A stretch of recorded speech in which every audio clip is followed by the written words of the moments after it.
नमस्ते मित्रों, हम लोग अब तक देख चुके हैं कि फंक्शंस लिखे कैसे जाते हैं और उन्हें कॉल किया कैसे जाता है। अब की बार देखेंगे कि फंक्शंस के बीच में अगर हमें कम्युनिकेशन करना है तो उसे किस प्रकार किया जा सकता है। एक सिंपल से प्रोग्राम से शुरुआत करता हूं, जिसमें सबसे पहले मेन के अंदर 3 वेरिएबल्स डिफाइन करूंगा, ABC, उनकी वैल्यूज है 10, 20 और 30। फिर एक कैल्सम नाम का फंक्शन कॉल करूंगा और कैल्सम जब डिफाइन करूंगा तो कैल्सम में ABC को जोड़ दूंगा। रिजल्ट स्टोर किया है S में, S को डिफाइन करता हूं मेन में और प्रिंट कर दूंगा S को मेन में। अब ये अगर मोटे मोटे तौर पे देखा जाए तो सही लगता है, और ये आपको कंपाइल करने के बाद एरर्स देगा। प्रोटोटाइप डिक्लेरेशन भी लाजमी है, तो इसलिए ऊपर इन कैल्सम और ओपनिंग और क्लोजिंग पेयर ऑफ पैरेंथेसिस दे देते हैं। एरर क्या आएगा कि ABC और S ये कैल्सम में अनडिफाइंड वेरिएबल्स घोषित किए जाएंगे। क्यों? क्योंकि ABCS हम लोगों ने मेन में डिफाइन किए हैं और वो ABCS कैल्सम को अवेलेबल नहीं, इसलिए ABCS अनडिफाइंड वेरिएबल्स माने जाएंगे। तो इनको डिफाइन करना होगा कैल्सम में। अब इसमें प्रॉब्लम क्या है कि ABCS मेन के और ABCS कैल्सम के नाम भले ही सेम हो और ये अलग अलग सेट माने जाएंगे। इसलिए जब मैं प्रिंट करूंगा S की वैल्यू अगर कैल्सम में, तो A plus B plus C जब करूंगा तो ABC में तो गार्बेज है, मेन के ABC में 10, 20, 30 है, पर कैल्सम के ABC में गार्बेज है। तो 3 बार गार्बेज ऐड किया तो गार्बेज ही मिलना है। और वापिस जब जाऊंगा मैं और प्रिंटफ S करूंगा मेन में, उससे भी मुझे गार्बेज ही वैल्यू मिलेगी, क्योंकि S जो कैल्सम में है वो S मेन से भिन्न है। इसलिए मेन के S में कुछ भी वैल्यू सही नहीं हुई, इसलिए उसमें गार्बेज वैल्यू है। ये हमें बदलना होगा। ये अगर मुझे बदलना है, ABC अगर कैल्सम को अवेलेबल नहीं है तो मुझे अवेलेबल करके देनी पड़ेगी। आइए देखते हैं कैसे किया जाए। अब की बार देखिए, मेन में जब मैं कैल्सम को कॉल करता हूं तो सिर्फ उस कॉल में ABC को पास कर दूंगा कैल्सम।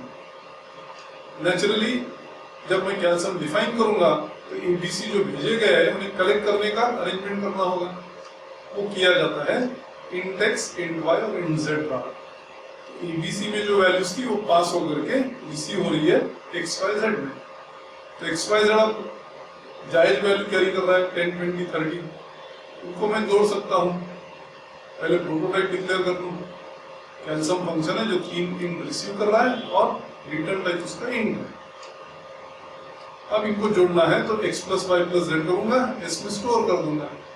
ध्यान रखिए कि ये S और मेन का S दोनों अभी भी अलग अलग है। आपको शायद सवाल आ सकता है कि ये जो int x, int y, int z किया है, ये एक साथ लिख सकता हूं क्या मैं? int x, y, z? Answer है नहीं, आपको इंडिविजुअली उनको डिफाइन करना होगा। दूसरा आपको सवाल आ सकता है कि x, y, z के बदले में ABC यूज कर सकता हूं क्या? आप बिल्कुल यूज कर सकते हो, पर ABC यूज किया तो भी ABC को अलग से डिफाइन तो करना ही होगा कैल्सम में, वो अवॉइड नहीं होता है। अब S equal to x plus y plus z जब करूंगा तो x plus y plus z में 60 मिलेगा मेरे को। ये 60 में प्रिंट कर सकता हूँ। ये ABC जो हम लोगों ने यूज किया, उनको कहा जाता है एक्चुअल आर्ग्यूमेंट और x, y, z को कहा जाता है फॉर्मल आर्ग्यूमेंट। और रूल ये है कि ये दोनों ही एक्चुअल और फॉर्मल आर्ग्यूमेंट्स नंबर, ऑर्डर और टाइप में समान होनी चाहिए। हमारे केस में नंबर में तो सेम है, 3 एक्चुअल आर्ग्यूमेंट्स है, 3 फॉर्मल आर्ग्यूमेंट्स है। टाइप में भी सेम है, तीनों इंट्स है, ABC, x, y, z भी तीनों इंट है। ऑर्डर ये केस में सवाल पैदा नहीं होता क्योंकि सारी इंट है। और कल को मान लो ऐसा फंक्शन लिखा जिसमें 2 इंट और 1 फ्लोट पास किया, तो रिसीव करते टाइम भी 2 इंट और 1 फ्लोट ही करना पड़ेगा, 1 फ्लोट और 2 इंट नहीं कर सकते। इसलिए ऑर्डर भी इंपॉर्टेंट है। तो एक्चुअल और फॉर्मल आर्ग्यूमेंट्स का नंबर, टाइप और आर्ग्यूमेंट्स तीनों में मेल रहना चाहिए, समान रहनी चाहिए।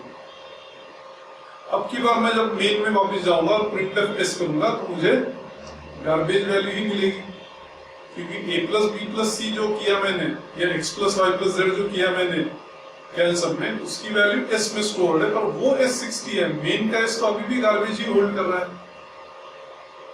एक तो हम लोग इसमें अचीव कर पाए कि हम लोगों ने वैल्यूज पास कर दी, रिसीव की और उनको जोड़ करके 60 तो हासिल किया। तो इस 60 मुझे मेन को अवेलेबल करना है, वो अगर करना है तो मुझे 60 को रिटर्न करना होगा। देखिए कैसे किया जा सकता है। मेन बिल्कुल वैसे ही है, कैल्सम को कॉल किया, एबीसी पास किया है, कैल्सम में एक्स वाई जेड में रिसीव किया है, और अब दूसरा ही वेरिएबल यूज कर लेता हूं ताकि कोई कंफ्यूजन ही ना हो। मेन में है s, तो इसमें मैं यूज कर दूंगा s equal to x plus y plus z. और देखिए मैंने यूज किया है रिटर्न इस कीवर्ड। रिटर्न से दो चीज होगी, कंट्रोल वापिस जाएगा और एस की वैल्यू भी वापिस जाएगी। जब हम लोगों ने एबीसी पास किया तो कैल्सम डिफाइन करते टाइम आपने प्रोविजन किया उनको कलेक्ट करने का एक्स वाई जेड में। उसी प्रकार रिटर्न जब करोगे तो वैल्यू तो रिटर्न होगी एसएस की, पर कंट्रोल भी वापस जाएगी। और ये जो वैल्यू रिटर्न की आपने, इसको कलेक्ट करना होगा। कैसे कलेक्ट करोगे? मेन में लिखोगे s इक्वल टू कैल्सम, तो 60 जो वापस गया s को असाइन हो गया। अब मैं अगर प्रिंटफ करता हूं इसको तो मुझे सही तरीके से 60 ये वैल्यू मिलेगी। मतलब क्या, अभी मैं कम्युनिकेट कर पा रहा हूं दो फंक्शंस के बीच में। कोई वैल्यू मान लो कैल्सम को अवेलेबल नहीं है तो मैं पास कर पाया, कलेक्ट करके यूज किया, एसएस में 60 ऑब्टेन किया, और वो मेन को अवेलेबल करने के लिए मैंने रिटर्न कर दिया। मतलब कि अभी हम टू वे कम्युनिकेशन कर सकते हैं, पास भी कर सकते हैं, वैल्यूज रिटर्न भी कर सकते हैं। जैसे कि इस केस में हम लोगों ने 60 ये वैल्यू रिटर्न की। अब रिटर्न एस जो लिखा है, एस तो वेरिएबल है, या रिटर्न एसएस ये वेरिएबल है। इसके बदले मैं 60 लिखूं तो भी चलता है, x plus y plus z लिखूं तो भी चलता है। मतलब जो वैल्यू रिटर्न करती है वो करते हो वो कांस्टेंट हो सकती है, वेरिएबल हो सकता है, या एक्सप्रेशन भी हो सकता है। अगर मैं रिटर्न एस करूं तो दो चीजें होती हैं, कंट्रोल वापिस जाता है, वैल्यू वापिस जाती है। कभी कभी ऐसा हो सकता है कि मुझे सिर्फ कंट्रोल रिटर्न करना है, वो भी मुमकिन है। मैं रिटर्न और सेमीकोलन कर दूंगा, इससे सिर्फ कंट्रोल जाएगा, वैल्यू कोई वापस नहीं जाएगी। और अगर मुझे सिर्फ वैल्यू रिटर्न करना है, कंट्रोल रिटर्न ही नहीं करना है, तो क्या करूं? तो कुछ भी नहीं कर सकते, क्योंकि कंट्रोल तो वापस जाएगा, वैल्यू वापस ले जाना है कि नहीं ले जाना है ये आपको तय करना है। इस प्रकार हम लोगों ने देखा दो फंक्शंस के बीच में कम्युनिकेशन किस प्रकार एस्टेब्लिश किया जा सकता है। धन्यवाद।